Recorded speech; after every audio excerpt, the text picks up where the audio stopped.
எல்லாருக்கும் வணக்கங்க. எல்லாரும் நல்லா இருக்கீங்களா? இன்றைக்கி நம்ம கண்ணம்மா சுலக்கில் என்ன வீடியோ பார்க்க போகிறோம்னா, நம்ம இன்றைக்கி எங்கே வந்திருக்கோம்னா, தேனி மாவட்டம் உத்தமபாளையம் மிக சிறப்பான காலத்தீஸ்வரர் ஞானாம்பிகை கோயிலுக்கு தாங்க வந்திருக்கோம். தென் காளஹஸ்தின்னு சொல்லுவாங்க.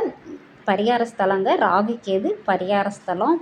சிறப்பான கோயில். நீங்கள் தேனி மாவட்டம் வந்தீங்கன்னா அவசியம் நம்ம காளத்தீஸ்வரரை வந்து தரிசனம் பண்ணிட்டு போங்க. ராகு கேது பயிற்சி இங்கே நடக்கும். நல்லா சிறப்பாக இருக்குங்க.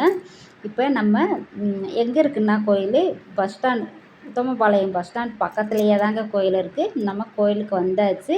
கொஞ்சம் தூரம் உள்ளே நடந்து போகணும். வாங்க கோயிலுக்கு போகலாம். ராகு கேது பரிகாரம் பண்ணணும்னா இங்கே வந்து பரிகாரம் பண்ணலாங்க. நல்லா சிறப்பாக இருக்கும். நாங்கள் இங்கே பக்கத்தில் தாங்க இருக்கோம். நான் இங்கே வந்து ரொம்ப வருஷம் ஆயிடுச்சு. இன்றைக்கி தான் அதுவும் உழவார பணிக்காக வந்திருக்கேன். ரொம்ப சந்தோஷமாக இருக்குது. தேனியிலேருந்து ஜெயந்தியம்மா 2 பேர் தான் வந்தோம். நாங்கள் நேரத்துலேயே இங்கே 7 7:15 கிளம்பிட்டோங்க. காலையில் வீட்டில் இருந்து இங்கே 8 8:15 வந்துட்டோம். அப்புறம் தான் எல்லாருமே வந்தாங்க. லேட்டாக தான் வந்தாங்க. நாங்கள் 2 பேர் முன்னாடியே போனனால கோயிலை சுற்றி இருக்கிற சாமி நிறைய சாமி இருப்பாங்க பார்த்தீங்களா, அவங்களுக்கு மொதல் நாள் வச்ச சாமி பூ எல்லாமே எடுத்து முன்னாடி வச்சுருந்தாங்க. பழைய பூவெல்லாம் அதை எல்லாமே எடுத்துட்டு சுத்தம் பண்ணிவிட்டு நாங்கள் சுத்தம் பண்ணிகிட்டு இருந்தோம். அதுக்கப்புறமா தாங்க ஒவ்வொருத்தராக வந்தாங்க. வந்ததுக்கப்புறமா எல்லாருமே சேர்ந்து உழவார பணியை தொடர்ந்தோம். உள்ள கோயிலில் நாங்கள் அவங்க வரங்குள்ளேயே முடிச்சிட்டோம் பணியை. இன்னொரு வயசான அம்மாவும் வந்திருந்தாங்க. 3 பேர் சேர்ந்து தாங்க செஞ்சோம். நம்ம சாதாரணமாக சாமி கும்பிட போகும்போது சாமி சிலைகளை நம்ம தொடக்கூட முடியாது. தள்ளி நின்று தான் சாமி கும்பிட்டு வருவோம்.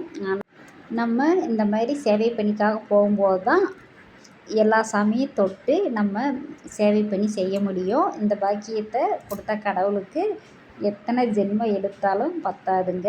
கடவுள் இந்த பாக்கியத்தை கொடுத்துருக்காரு. எத்தனையோ கோடி ஜனங்கள் இருக்காங்க. நமக்கு இந்த பாக்கியம் கொடுத்துருக்காரு அப்பன் சிவபெருமான்.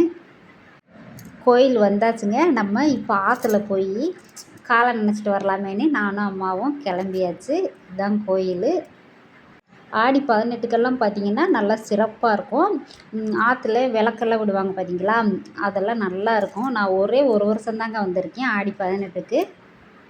கோயிலுக்கு நேராக ஆறு தான் இருக்குது. அங்கே விநாயகர் நாகரம்மா 2 பேர் இருக்காங்க பாருங்கள். இங்கே தான் காளத்தீஸ்வரர் ஞானாம்பிகை அம்மன் உள்ளே இருக்காங்க. நம்ம ஆற்றுக்கு போயிட்டு அப்புறம் கோயிலுக்கு போகலாங்க. இந்த மாதிரி இடத்துல இருக்கிறதெல்லாம் கொடுத்து வச்சுருக்கணுங்க. ஏரியா ரொம்ப சூப்பராக இருக்குது. நல்லா அமைதியான இடம் பாருங்கள். சுற்றி அங்கே ஆற்று பக்கத்தில் சுற்றி வயலாக தான் இருக்கும். நல்லாயிருக்கும் பார்க்கவே. பாருங்கள் பூஞ்சோலையாக இருக்குது.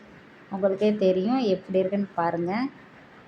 இப்படியெல்லாம் வாழ்கிறது ஒரு வரம் தாங்க. கொடுத்து வச்சுருக்கணும். எல்லாருக்குமே அந்த பாக்கியம் கிடைக்காது. பாருங்கள் தோப்பு சூப்பராக இருக்குது பார்க்கும்போதே. அது ஆத்தோரத்தில் வீடு கட்டியெல்லாம் குடியிருக்கும் போது இன்னும் நல்லாயிருக்கும் பார்க்குறதுக்கேவும். சிவன் தொண்டு எல்லாருக்குமே கிடைக்காதாங்க. சிவனோட அனுகிரகம் அவங்களோட அனுமதி இருந்தால் தான் இந்த பணி வந்து செய்ய முடியும்னு சொன்னாங்க. ரொம்ப சந்தோஷமாக இருந்துச்சு. நமக்கு சிவன் பெருமான் வந்து நமக்கு அந்த பாக்கியத்தை கொடுத்துருக்காரு. என்ன பேசுகிறதுன்னே தெரியல. பேசுனதவே பேசுன மாதிரி இருக்குது. சரி பாருங்கள். பார்த்த வீடியோ என்ஜாய் பண்ணுங்கள். ஆற்றுக்கு வந்தாச்சுங்க. எல்லோரும் பாருங்கள். துணி துவைக்கிறது குளிக்கிறது எல்லாருமே இந்த ஆற்றுல தாங்க வந்து செய்கிறாங்க. இந்த ஏரியாவில் இருக்கிறவங்க நல்லா கொடுத்து வச்சவங்க. ஆற்றுல வந்து நல்லா ஜாலியாக குளிச்சுட்டு துணியெல்லாம் துவைச்சிட்டு போகிறாங்க. நல்லா இருந்துச்சு பார்க்கவேவும். உங்கள் ஊர் சைடு இந்த மாதிரி ஆறு குளம் இந்த மாதிரியெல்லாம் இருக்கான்னு சொல்லுங்கள். நாகரம்மா இருக்காங்க. நாகம்மா வேண்டிக்கோங்க. விநாயகர் இங்கே பக்கத்துலேயே இருக்காருங்க. இந்த இடத்துல தான் பார்த்திங்கன்னா பிரம்மதாளம் வாசிக்கிறது, சங்கு வாசிக்கிறது, இந்த பயிற்சியெல்லாம் இந்த இடத்துல தான். அதுவும் இலவசமாக சொல்லி கொடுக்குறாங்க. பைசா பணம் எதுவுமே வாங்காமல் விருப்பம் உள்ளவங்க வந்து பயிற்சி எடுத்துக்கிறலாங்க. அடுத்த வீடியோ நாங்கள் உழவார பணி செஞ்ச வீடியோ வரும். இந்த வீடியோ பிடிச்சிருந்தா லைக் ஷேர் கமெண்ட் பண்ணுங்கள். தொடர்ந்து நம்ம சேனலை சப்போர்ட் பண்ணிகிட்டே இருக்க நம்ம சொந்தங்கள் எல்லாருக்குமே ரொம்ப நன்றிங்க. பாய். நன்றி, வணக்கம்.